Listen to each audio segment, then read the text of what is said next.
A whale 200 cubits long lifts its bulk above the sail yards of a ship, opens its mouth, and empties the ocean down onto the deck until the vessel and everyone aboard it goes under. That is not a legend someone told. That is an entry in a book. The book is Historia de Gentibus Septentronilibus, printed in Rome in 1555. Its author, Aulus Magnus, was not a sailor prone to exaggeration or a poet reaching for effect. He was a Catholic churchman, exiled from Sweden, writing what he understood to be a factual account of the North, and the whale is only one animal in a crowded sea. There is a serpent 200 feet long, black-scaled, with hair a cubit long hanging from its neck and eyes that shine like fire. It rises beside a ship like a pillar and takes a man off the deck. He devours him. Magnus writes this plainly, in the same measured Latin he uses for the customs of the lapse and the depth of the northern winters. No wink, no hedging. The serpent is set down beside the fisheries and the trade routes as one more feature of the water. These creatures had first appeared 16 years earlier on a map. In 1539, in Venice, Magnus published the Carta Marina, 9 woodcut sheets that together stretched wider than a man is tall. The book of 1555 is, in part, its footnotes. The descriptions the crowded map had no room to hold. Now, the sensible reading of all this is not complicated, and I want to give it its full weight before I do anything else with it. The consensus among historians is that Aulus Magnus was documenting real animals seen badly, at a distance by frightened men, and then filtered through a mind that expected the sea to be strange. The Prista, that ship-drowning whale, is almost certainly the sperm whale, genuinely enormous, genuinely capable of a violent spout. The sea unicorn is the narwhal, and its single-spiraled tusk, the monstrous sea pig, is a walrus. The great serpent may be a giant squid, an oarfish, or a line of porpoises mistaken for one body. It is a good explanation. It is even a beautiful one, because it lets you watch a real creature bend, in the retelling, into a monster, and you can almost feel the fear doing the bending. Renaissance Europe did not sort the world into fact and fable the way we do. The categories had not hardened yet, so a churchman could gather sailors' reports, cross them with Ptolemy and with the astronomer Jacob Ziegler, add his own memories of the coast, and produce something that was, to him, simply geography. The monsters were not decoration. They were data. The best data the age had about a sea almost no one had truly crossed. I accepted that reading for a long time, and then I went back and read the descriptions closely, and something in them stopped sitting quietly. It is not the size of the creatures that troubles me. It is the specificity, the small operational details that folklore almost never bothers to invent. Consider the Pristas. Magnus does not simply say they attack ships. He says sailors drive them off by throwing empty barrels into the water, because the beasts like to play with barrels and become distracted. He says they can be repelled by the sharp note of a trumpet, which they cannot bear. That is not the shape of a tall tale. A tall tale grows in the direction of terror, bigger teeth, more men lost. This grows in the direction of procedure. It reads like something a crew worked out over seasons and passed down. Here is the animal. Here is how you survive it. It reads like a method, and the map keeps that same clinical tone. Each creature carries a letter, keyed to a description in the corner. The ships under attack are labelled by nationality, this one Norwegian, this one Danish. Someone cared which flag was going down. Monsters in Magnus come with paperwork. Then there is one sentence that refuses to file itself under folklore. Writing of the sea worm, Magnus says he saw it himself, often with his own eyes, and that he took care never to touch it. Not heard of, not was told, saw. The author sets his own body at the edge of the water. You can explain a single strange detail. A man misremembers, a man embellishes, a man wants his book to sell. What I could not explain away was what happened next, because these images did not stay on one map, in one book, made by one exile. They travelled, and they refused to die. In 1544, the German cosmographer Sebastian Münster put Magnus's monsters onto his own charts. In 1558, Conrad Gessner, one of the most serious naturalists of the century, a man who catalogued the animal world with real rigour, reproduced the great sea serpent in his Historiae Animalium. Gessner was not a credulous man.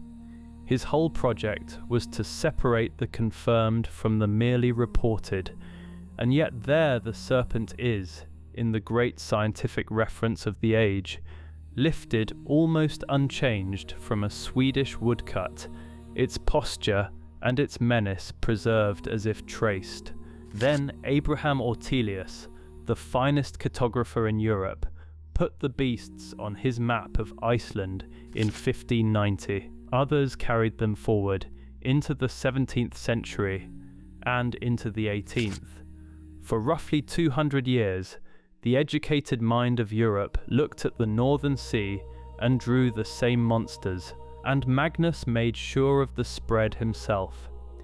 The Latin Historia was turned into Italian in 1565, into German in 1567, carried into the languages of readers who would never see Sweden. The monsters were not left to drift, they were translated deliberately into every tongue that would take them.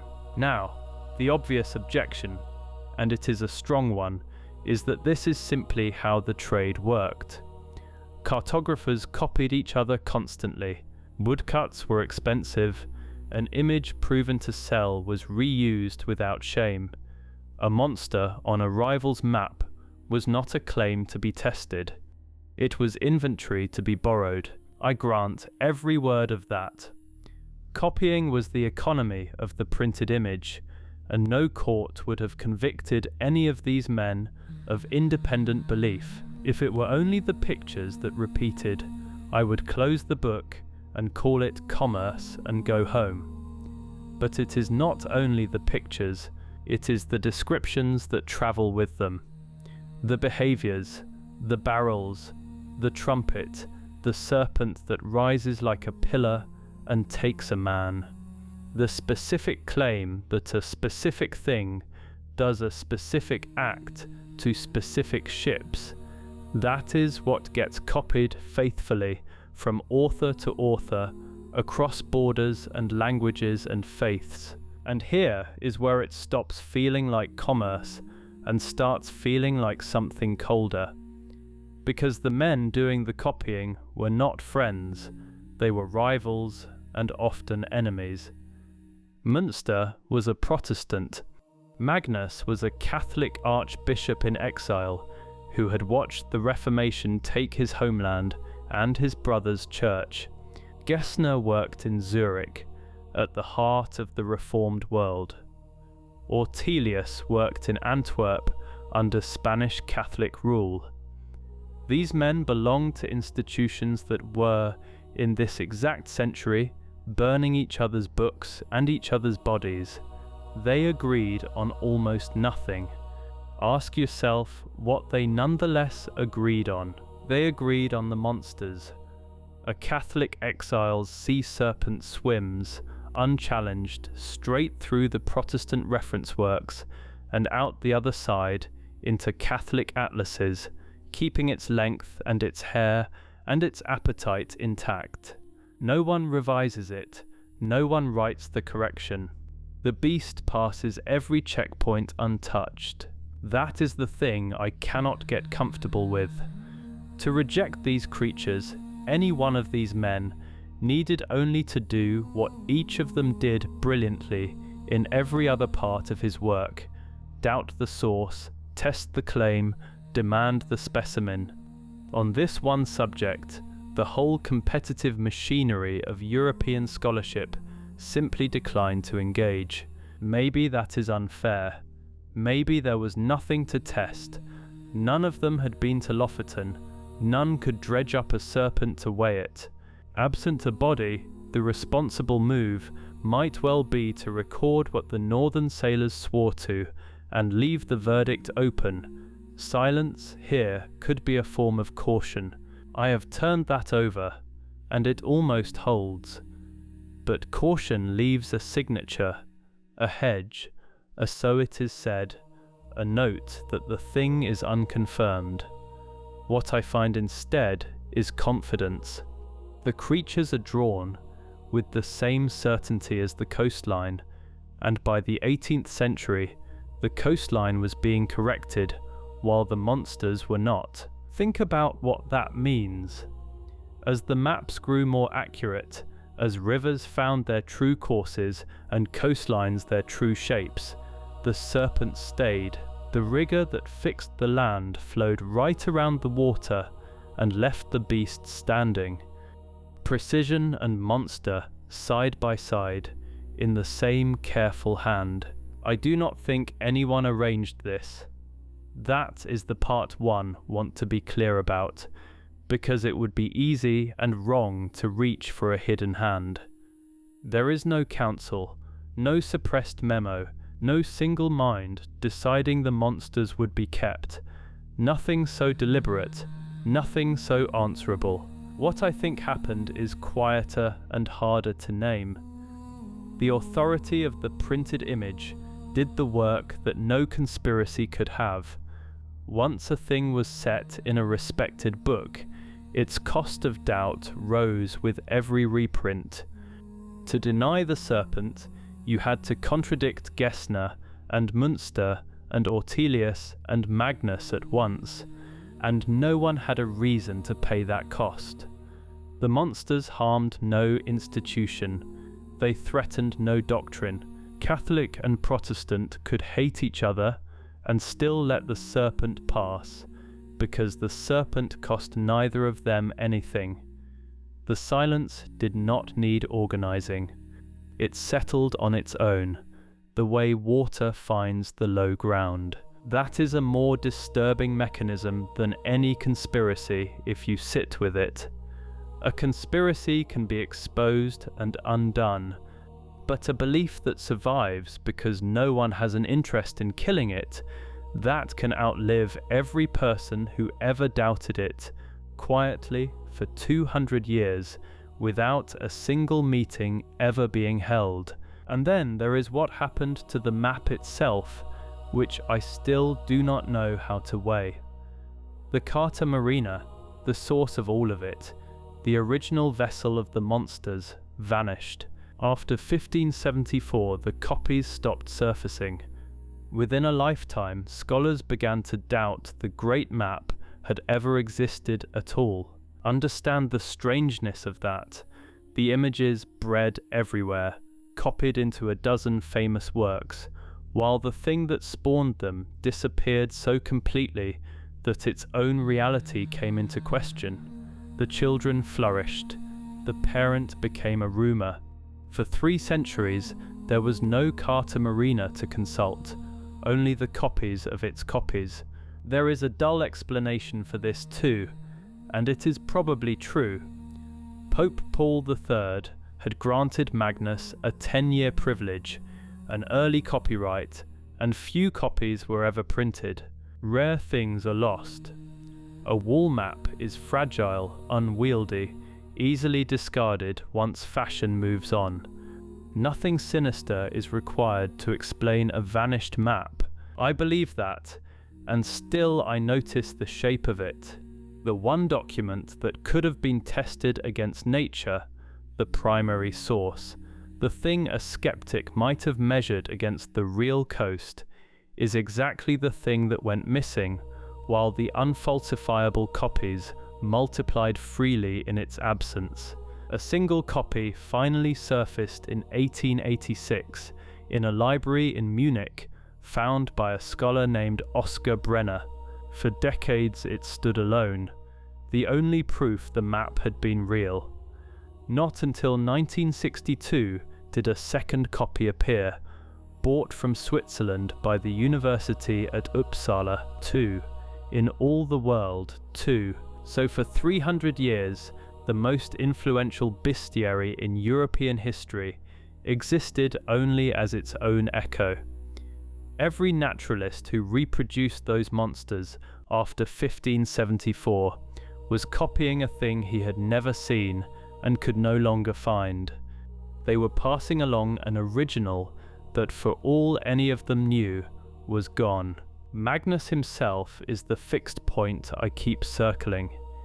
He was not a fabulist. His book is, in most of its pages, a careful and often accurate account of a real and little-known world, its fishing, its ice, its peoples, its weather. Historians still mine it today for genuine detail. That is the discomfort in its purest form. The same man, in the same book, in the same steady voice, gives us verifiable facts about the North and a serpent that eats sailors off the deck. He does not change register between them. To him, apparently, they were the same kind of statement.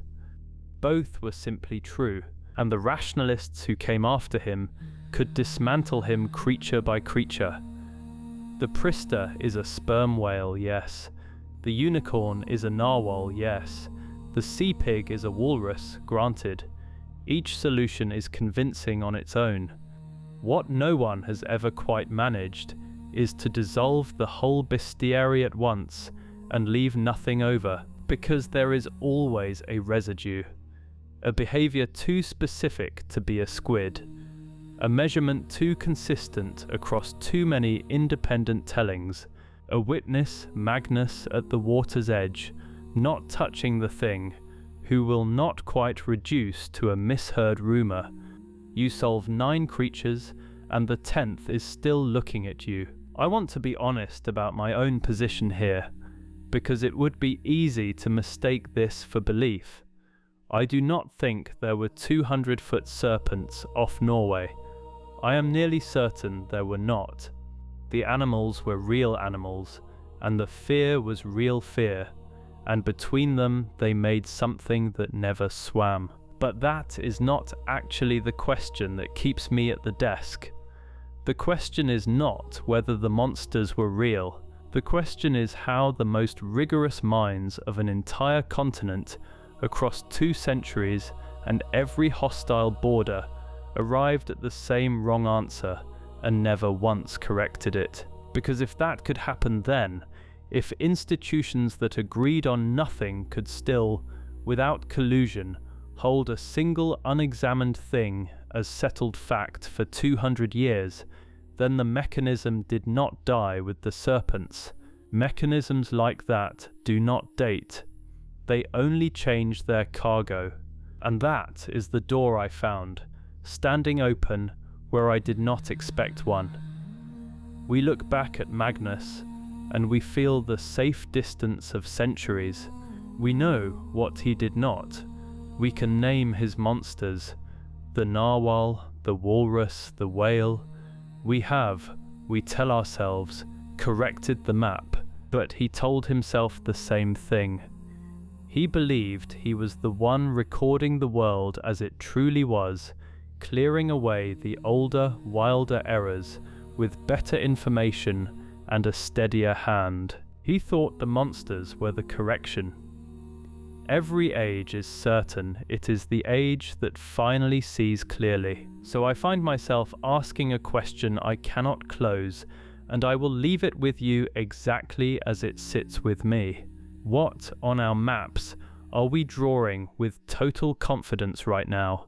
keyed and lettered and labelled by nationality, that some later reader will study and gently, patiently name. I do not know. That is the honest end of it. But I know the serpent swam through every checkpoint that should have stopped it for 200 years, carried by people who were sure, and I have never found the meeting where it was agreed. There was none. That is the part that keeps the light on.